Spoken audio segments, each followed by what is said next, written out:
Ցանկացած պատահական մարդու դնում էին պատասխանատու պաշտոնների ելնելով մի սկզբունքից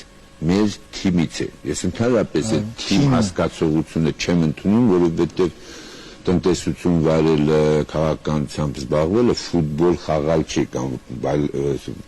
բասկետբոլ խաղալ չի դա լուրջ պատասխանատու գործ է եւ ոչ մի ղեկավարը տրեներ չի, մարզիչ չի։ Ղեկավարը պետք է լինի ուղղություն տվող եւ գաղափարներ գեներացիանող մարդ, որը կարողանա իր սեփական տեսնելով իր սեփական վերլուծությունների հիման վրա ճիշտ ուղղել այս կամ այն գործը։ Պատահական մարդուն, որը կյանքում չի տեսել ոչ մի, բերում են դնում են նախարար։ Ավելին ասեմ, մեր դժբախտությունների այսօրվա տնտեսական այսպիսի ծանր վիճակի հիմքում ընկած է նաև